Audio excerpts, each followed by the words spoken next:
ঘটনাটি ছিল 627 খ্রিস্টাব্দে। একদিন নবীজি সাল্লাল্লাহু আলাইহি সাল্লাম এবং হযরত আলী রাদিয়াল্লাহু তাআলা আনহু অন্যান্য সাহাবীদেরকে সাথে নিয়ে একটি গাছের নিচে বসে আলোচনা করতেছিলেন। ঠিক তখনই কুরাইশ বাহিনীর এক দুর্ধর্ষ যোদ্ধা আমর ইবনে আবিদ দার মুসলমানদের খনন করা খন্দক পার হয়ে তাদের কাছে এসে বলল, তোমাদের মধ্যে কে আছো যে তার মায়ের বুক খালি করে আমার সাথে এসে লড়াই করবে? মনে রেখো, আমার সাথে লড়াই করা মানে নির্ঘাত মৃত্যু। এই কথা শুনে সেখানে থাকা উপস্থিত হযরত আলী রাদিয়াল্লাহু তাআলা আনহু উঠে দাঁড়ালেন এবং নবীজিকে বললেন, ইয়া রাসূলুল্লাহ, আপনি আমাকে অনুমতি দিন, আমি এই কাফেরের মুখ চিরতরে বন্ধ করে দিয়ে আসি। নবীজি সাল্লাল্লাহু আলাইহি সাল্লাম বললেন, তুমি এখনো তরুণ, তার সঙ্গে যুদ্ধ করা সহজ হবে না, সুতরাং তুমি বসে যাও। নবীজির এই কথা শুনে হযরত আলী রাদিয়াল্লাহু তাআলা আনহু সংযত হলেন। সকল মুসলমানরা তখন নীরবে বসে থাকলো। কিন্তু আমর ইবনে আবিদ দার আবারও উচ্চস্বরে উপহাস করে বলল, কোথায় তোমাদের সেই বীরত্ব? শুনেছি তোমরা নাকি শাহাদত লাভের জন্য সর্বদাই উদ্গ্রীব থাকো।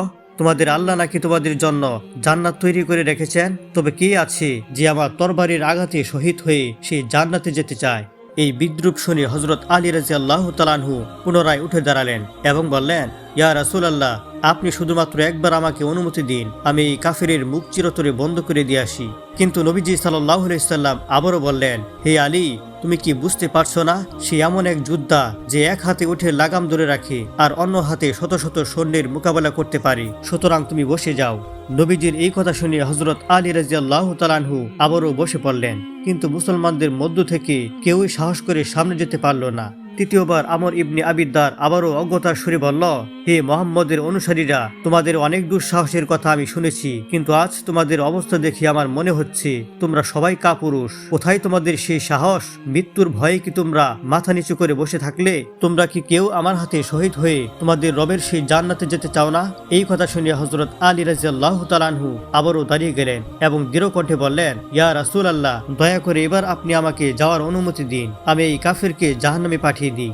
এবার নবীজি সাল্লাল্লাহু আলাইহি সাল্লাম বলেন, হে আলী, আমি তোমাকে আল্লাহর নামে আমর ইবনে আবিদ দারের সাথে যুদ্ধের জন্য প্রেরণ করছি। তুমি যাও এবং তাকে দেখিয়ে দাও মুসলমানদের ইমানের শক্তি কতটুকু।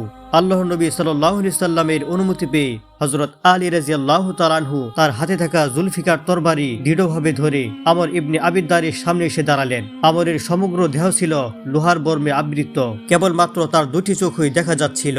এক তরুণ যুবককে নিজের সম্মুখে দাঁড়িয়ে থাকতে দেখে আমর ইবনে আবিদ দার অবাক হয়ে বলল, ও হে আলী, তুমি আমার পিতার বন্ধুর পুত্র, আমি চাই না তোমাকে নিজ হাতে হত্যা করতে। তাছাড়া তুমি এখনো যুবক, সামান্য একজন যুবক হয়ে তুমি আমার মতো যোদ্ধার মুখোমুখি হতে এসেছ। তোমার সাহস দেখে আমি অবাক হয়ে যাচ্ছি। যদি জীবন তোমার কাছে প্রিয় হয়ে থাকে তবে এখনই তুমি ফিরে যাও। আমি এখনো তোমাকে সুপরামর্শ দিচ্ছি, মায়ের সন্তান মায়ের কাছে ফিরে যাও।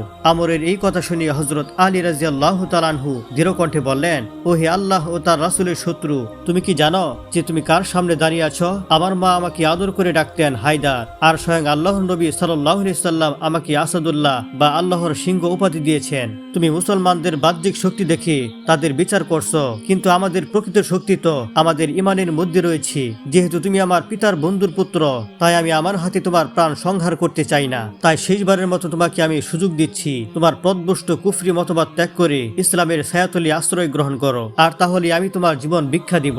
আমর ইবনে আবিদ দার তখন বিদ্রোহের স্বরে বলল, তোমার সাহস দেখে তো আমি অবাক হচ্ছি, তুমি কি সত্যি আমার মোকাবেলা করতে চাও? এই বলে সে প্রচন্ড আক্রোশে হযরত আলী রাদিয়াল্লাহু তাআলা আনহু এর উপর তরবারি চালিয়ে দিল, যার ফলে হযরত আলী রাদিয়াল্লাহু তাআলা আনহু এই ডালটি দ্বিখণ্ডিত হয়ে গেল। তবে তিনি দ্রুতই নিজেকে সামনে নিয়ে আমরের সেই আঘাতকে প্রতিহত করলেন। এরপর তিনি উচ্চ স্বরে আল্লাহু আকবার বলে জুলফিকার তরবারি দিয়ে আমরের উপর এমন এক প্রচন্ড আঘাত করলেন যা আমরের লোহার বর্ম ভেদ করে তার দেহকে মাথা থেকে পা পর্যন্ত দুই ভাগে বিভক্ত করে দিল। মুহূর্তে সেই কাফের জীবন ত্যাগ করল এবং চিরতরে জাহান্নামের অধিবাসী হয়ে গেল।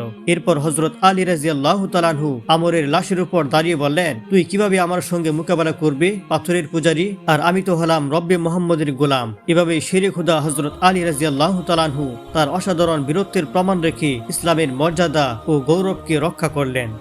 একবার কোন এক যুদ্ধে হযরত আলী রাদিয়াল্লাহু তাআলা আনহুর পায়ে একটি তীর ঢুকে পড়ে প্রচন্ড ব্যথার কারণে তিনি এতটাই কষ্ট পাচ্ছিলেন যে কেউ সেটিকে ছুঁতেও পারছিলেন না। ফলে কেউ তীরটি বের করতে পারছিলেন না। অতঃপর সাহাবায়ে কেরাম রাদিয়াল্লাহু তাআলা আনহুম এই সমস্যার সমাধান খুঁজতে রাসূল আকরাম সাল্লাল্লাহু আলাইহি সাল্লামের কাছে চলে গেলেন। তারা নবীজির কাছে গিয়ে বললেন, হে আল্লাহর রাসূল, আলীর পায়ে একটি তীর ঢুকে পড়েছে, কিন্তু ব্যথার কারণে তিনি কাউকেই সেটা স্পষ্ট করতে দিচ্ছে না। তিনি যদি তীরটি স্পর্শ করতে না দেন তবে আমরা কিভাবে তীরটি বের করব? রাসূল আকরাম সাল্লাল্লাহু আলাইহি সাল্লাম তাদেরকে বললেন, তোমরা এখন আলীর সাথে জোরপূর্বক কিছুই করো না। যখন আজান হয়ে যাবে এবং আলী নামাজে দাঁড়িয়ে যাবে তখন তার পা থেকে তোমরা তীরটি বের করে নিবে। রাসূল আকরাম সাল্লাল্লাহু আলাইহি সাল্লামের এই পরামর্শ অনুযায়ী সাহাবাগণ অপেক্ষা করতে লাগলেন। কিছুক্ষণ পর আজান হলো এবং হযরত আলী রাদিয়াল্লাহু তাআলা আনহু নামাজে দাঁড়িয়ে গেলেন।